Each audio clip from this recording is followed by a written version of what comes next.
to discuss my journey about how I came to divorce the N word. Powerful and most destructive word in the English language, arguably.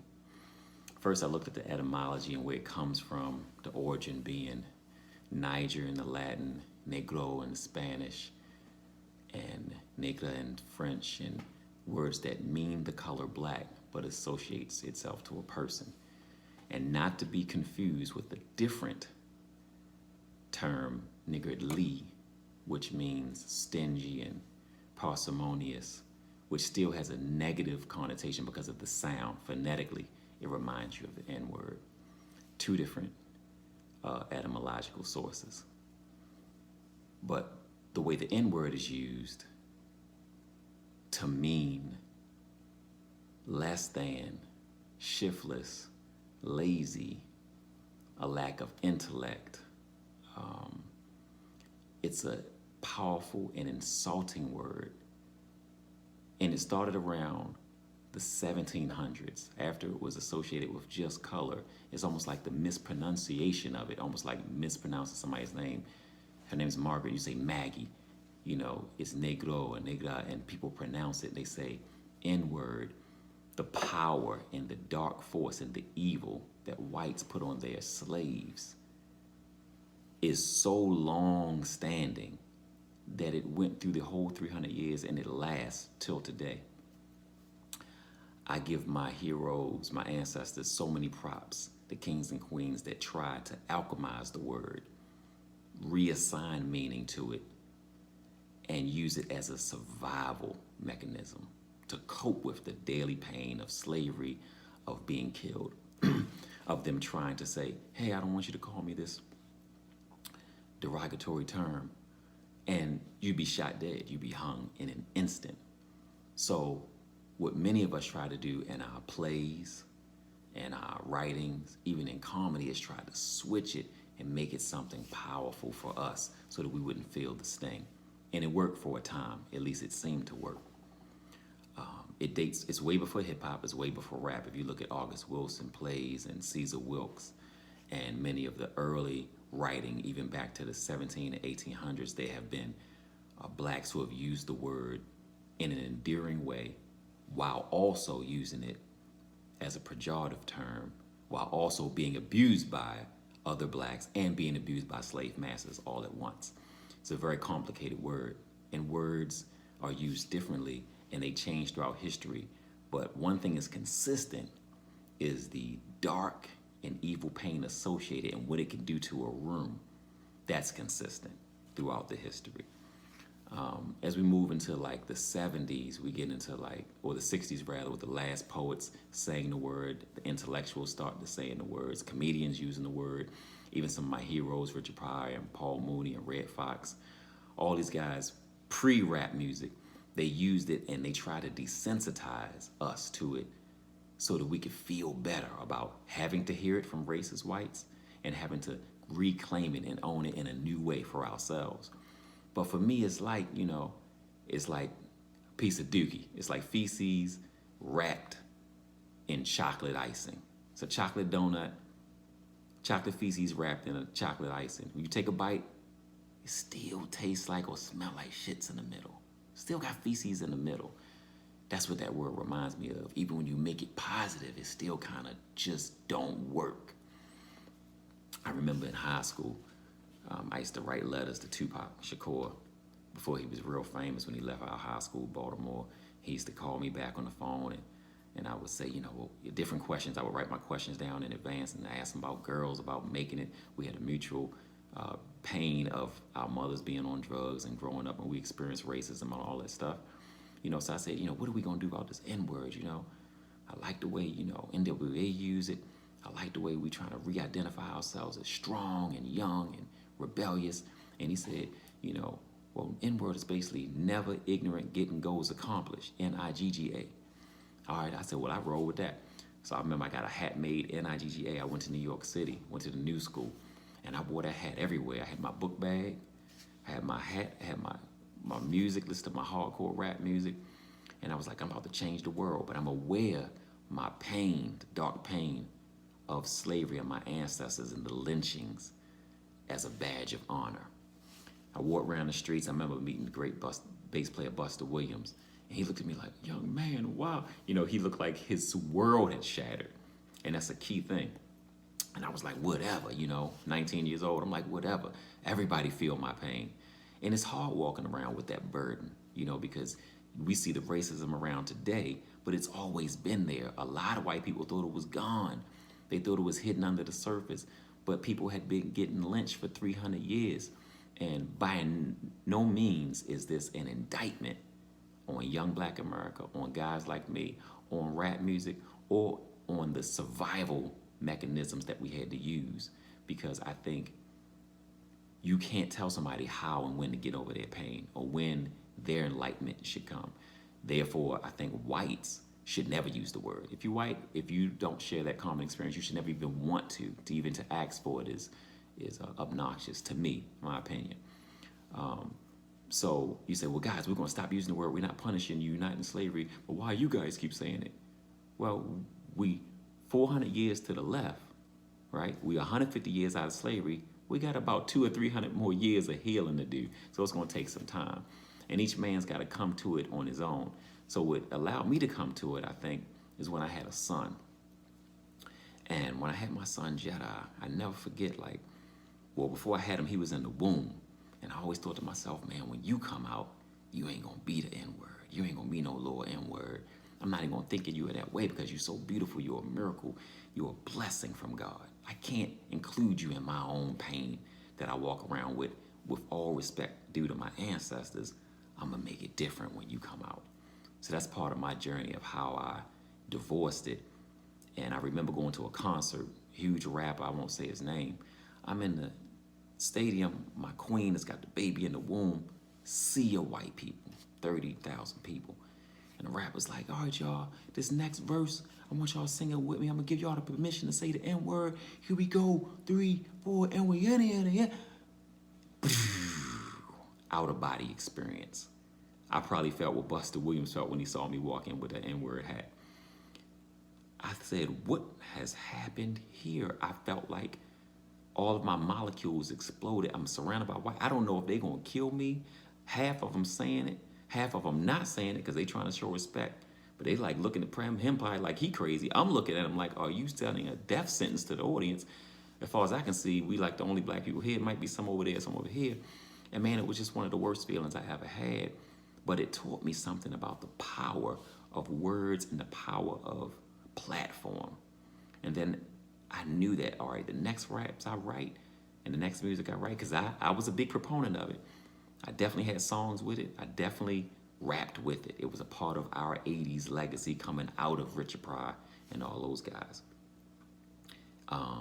And then I said, okay, I'm going to divorce this word. This can't be a part of my frequency and my lifestyle and way I'm trying to go with this new kid. I want to give him a new chance. It's almost like sports. When you have a child, you don't say walk around and let me put these weights on you and go ahead and try to make it.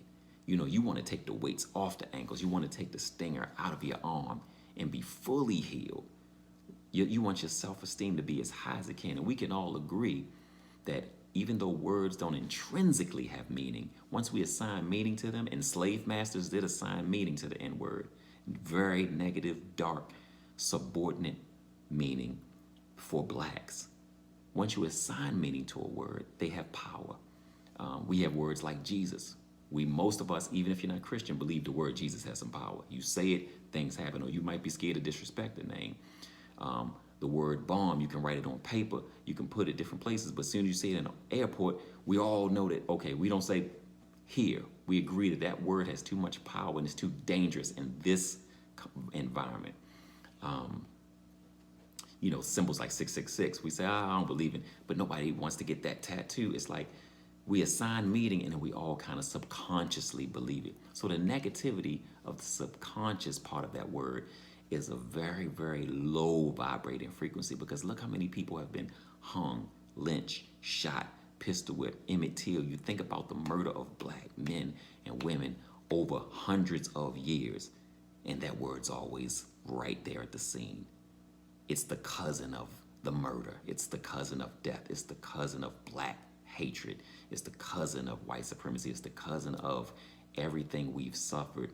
And when you're young, sometimes, especially if you don't know the history, so I mean, young white kids, they listen to hip hop, and I get it. The brothers are writing their pain, they telling their story, and they making it so it's authentic. But then you have the right to listen to it. You have the right to identify with what another people's struggle is. But prudence and wisdom would say, do I really want to say what I know could light a fire in the room? It's not about being super soft and super sensitive. It's about being smart and identifying and being compassionate to another person's pain. Now, do you have the right to ban it? No. Should it be banned? No. If you use it and people are punished, it's most likely going to be weaponized against black people. So yes, in art and music and in historical context, we have to leave it in the lexicon because we have to show the history of how far we've come. But for me and my household, for me and my family, I felt like it was too detrimental.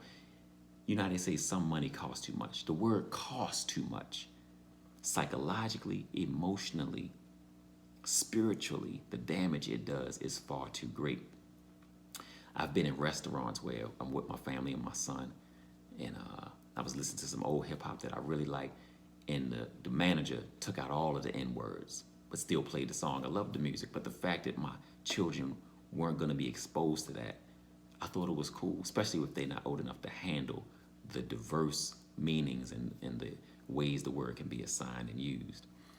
I was also in Manchester, England, where people don't know anything about black history, at least the restaurant I went to, and they had all these Confederate flags and, you know, signs of the South, and they said, well, we thought we were just, you know, paying homage to barbecuing and Southern living. And I said, but this symbol, we an all-black band in a hotel. When we see this, we think my great-grandmother was lynched, and that flag was hanging.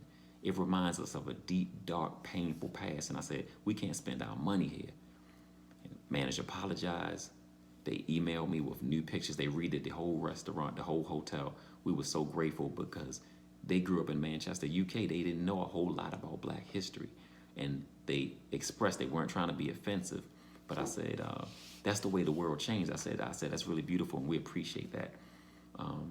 We have to start putting our money where we put our beliefs, and we have to start thinking about how we can move forward and discuss the evolution of us as a people. I think this is a great time for us, especially black men, especially black fathers, or people who are raising black children. I think we need to be a little bit more cognizant. And as I've come older, in my older age, I feel like for the young artists out there creating new stuff now, do we go and listen to music from the 80s and 90s and they have those words? Yeah, we can't erase that history. That's already happened. And that's the way those people were able to assuage the pain and able to attempt to reassign it. And that's the way history was written there. But for a new artist coming out today, you get to change it. You can write new history. You can actually make the song. You can actually make the song hard without using the word. I would say don't succumb to, oh man, I got to do what they did for it to be authentic. No, be authentically you. That was them. Many of them, you take Paul Mooney, you take Richard Pryor, many of them have come to say, man, I was wrong. I can't even use it no more. It's too powerful. I know when Paul Mooney heard Michael Richards, you know, break down and do the N-word tirade, and a part of hate came out of him. He said, man, I never heard my friend like that. And I had an out-of-body experience. Sometimes it takes a moment for most of us to realize how dark and painful and deep this word can be. And for those who say, you know, I need to use it, man, I ain't letting it go. That's cool. I was that too. I ain't letting it go. But when you want to be a winner, you let go negativity. You don't go in the game saying, I might do good. You attach a piece of negativity or self-doubt, and I hope I win. You say, no, I'm going to win. You go full positive. You don't even attach a piece of negative. So in that thinking, let's attempt to talk about how we can get rid of the low vibrations and maybe replace it with words like king, you know, God. I like when brothers used to say that in the Wu-Tang era. Words do have meaning. Words have power. We know that life and death is in the power of the tongue. Respect comes with words. When you say king, when you say commander, leader, when you say captain, sergeant. People have a different kind of respect. When you say N-word, even if you try to lift it high, there's always this attachment of low, tugging at it. So for the future of our kids, I would implore anyone to just consider how we can evolve as a people, as fathers, as kings, as leaders, and be more responsible with the word in our writing, our art, and how we talk to our families, especially this new generation, which is probably going to be one of the greatest generations we've ever seen. They are smart, they are fearless, and I want to embolden them with the best tools possible and get rid of the self-deprecating part of our language that I feel has held us back for so many years. For those of you who are going to be working through it, it's going to take time. Like I said, we 400 this way, we're 150 this way. And each person in his own time has to come to these realizations. But I think it's not just some old man stuff. The guys who came before us said they couldn't make it better. I can't make it better. Instead of you wasting time, let's just start at zero. Let's start at fresh, clean king. You know, you God's precious, precious being. And the burdens and the pain of slavery shouldn't have to walk through your everyday language. We see enough racism and discrimination just by looking at each other in brown skin, you know. So I get the endearing part. You know, we're brothers in struggle. We're brothers in the pain. We're brothers in suffering. But at what cost? And when should we decide to let the pain go? At what cost do we pass it down to our children and they have to figure it all out again? Let's talk about it. This would be the way I would urge black men to think about how we use language to demonstrate power. I'm a king. I'm a black man. I'm a child of God. I love you. I say it in love, and I hope you receive it in love.